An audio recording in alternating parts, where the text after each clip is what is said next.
And now, back to corrections. I don't even know what they call me up here for, man. I want to be up here. I'm telling you, man, how many times we got to keep coming up here? Every time we turn around, we got to lock down for another TB test, man. It's the 5th time we done took this TB test, man. So far things are going okay. Only half prison left to be tested. And only a few prisoners foolish enough to try and refuse. From what I've read, these TB skin tests these guys are taking might not be enough. Why would you say that? These types of skin tests can only detect latent TB, not active, and this form of testing is not recommended in prisons with high incidence. A chest x-ray should be done on these guys. Why isn't that done? It is done, but only if the skin test shows you're infected with latent TB. I read about some studies that show chest x-rays would find the disease in prisoners that would have been missed. But this is better than nothing. Hey, you keep the line moving. Man, we done took this TB test, man. Oh, that's what we here for? That warden, I don't know if he's trying to punish me or reward me. Now, why would you say that? I have this strange feeling that he's hoping I can't handle this, that I'll fall on my face. Now, he has me giving a lecture at some organization in a couple of weeks, and I'm getting that same feeling. Why did you agree to do it? I didn't have a choice. If I'd refused, he'd have said that I'm not as dedicated to making change as I claim. You know more than anyone how serious this is to me. I've got to follow this through.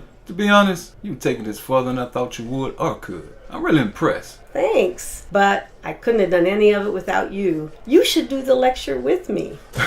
You're on your own there. Whenever I have to talk to more than 2 people at a time, I sweat like a husband caught with lipstick on his... Well, you know, you'll do just fine. I hope so. I'm working Tower 4 today. That'll give me some time to figure out what I'm going to say. So what do you know about a prisoner named Sean Patterson? Why do you ask? Dr. Hernandez mentioned him, said that he'd given him some ideas for more health screening. That sounds like something Sean P. would do.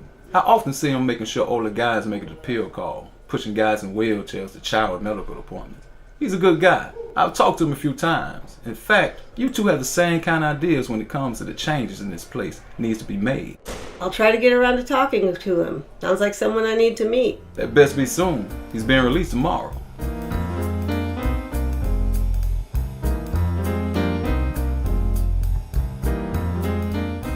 So, Mr. Carter, we meet again. Man, what happened? Well, Mr. Carter, apparently you passed out again.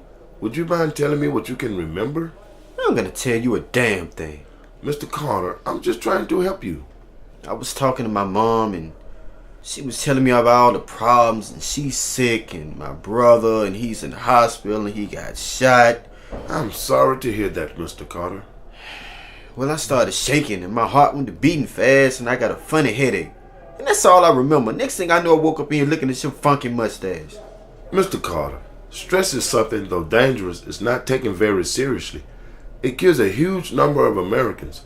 It's a quiet killer, though, and stress disorders open so many doors dealing with health. So what are you telling me? I'm gonna die? Well, that depends on you, Mr. Carter.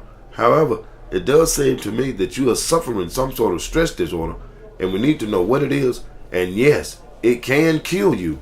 I'm putting you on the list to see Dr. Moore.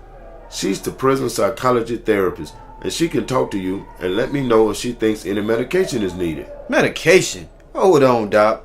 I ain't trying to become no mad baby. Well, the choice is yours, Mr. Carter, and there are only 2 that you have. Either get some help, or you won't need to worry about being a mad baby, because you will be your mother's dead baby.